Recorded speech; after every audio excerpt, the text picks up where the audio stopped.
ଯୁଦ୍ଧ ନିଶ୍ଚିତ ହୋଇଛି। ତ ସାଇରନ୍ ବାଜିଲେ କ'ଣ କରିବେ? ଆସନ୍ତାକାଲି ବାଜିବ ସାଇରନ୍। ଜାଣନ୍ତୁ ଏହି ସମୟରେ ଭୟଭୀତ ନ ହୋଇ କ'ଣ କରିବେ। ସମ୍ଭାବ୍ୟ ଯୁଦ୍ଧ ପରିସ୍ଥିତି ଆସନ୍ତାକାଲି ଓଡ଼ିଶାର 12ଟି ସ୍ଥାନରେ ହେବ ମକ୍ ଡ୍ରିଲ୍। ଆକାଶରୁ ହାମଲା ହେଲେ କେମିତି ସାଇରନ୍ ବାଜିବ, କାଲି ତା'ର ପୂର୍ବାଭାସ କରାଯିବ। ଏହି ମକ୍ ଡ୍ରିଲ୍ ସାଧାରଣ ଲୋକ ଓ ଛାତ୍ରଛାତ୍ରୀ ସାମିଲ ହେବେ।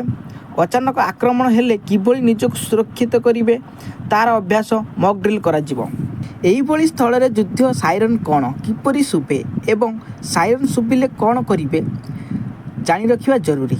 ସାଇରନ୍ ଶୁଭିଲେ କ'ଣ କରିବେ? 5ରୁ 10 ମିନିଟ୍ ଭିତରେ ସୁରକ୍ଷିତ ସ୍ଥାନକୁ ଚାଲିଯିବେ। ଟିଭି ରେଡ଼ିଓ ସରକାରୀ ଆଲର୍ଟ ପ୍ରତି ଧ୍ୟାନ ଦେବେ। ଗୁଜବକୁ ଧ୍ୟାନ ନ ଦେଇ କେବଳ ଅଧିକାରୀଙ୍କ ସୂଚନା ଉପରେ ଭରସା ରଖିବେ। ପ୍ରଶାସନିକ ନିର୍ଦ୍ଦେଶକୁ ପାଳନ କରିବେ। ଶାନ୍ତ ରହିବେ, ତୀବ୍ରତା ହେବେ ନାହିଁ।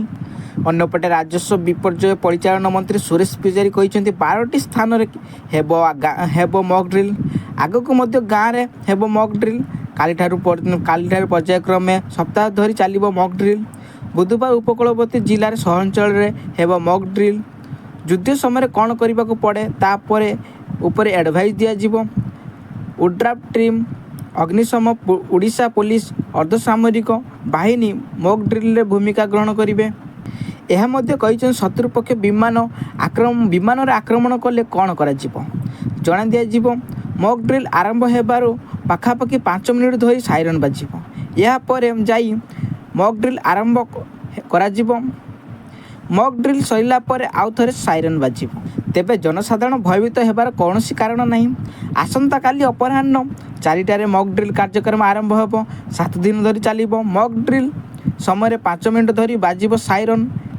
ଏନେଇ 12ଟି ଜିଲ୍ଲାରେ ଜିଲ୍ଲାପାଳ ଅଧିକାରୀଙ୍କ ସହ ଆଲୋଚନା କରିଛନ୍ତି ଗୃହ ସଚିବ ସତ୍ୟବ୍ରତ ସାହୁ। ଏହିଭଳି ଇମ୍ପୋର୍ଟାଣ୍ଟ ଖବର ଜାଣିବା ପାଇଁ ଆମ ଚ୍ୟାନେଲକୁ ସବସ୍କ୍ରାଇବ୍ କରି ରଖନ୍ତୁ।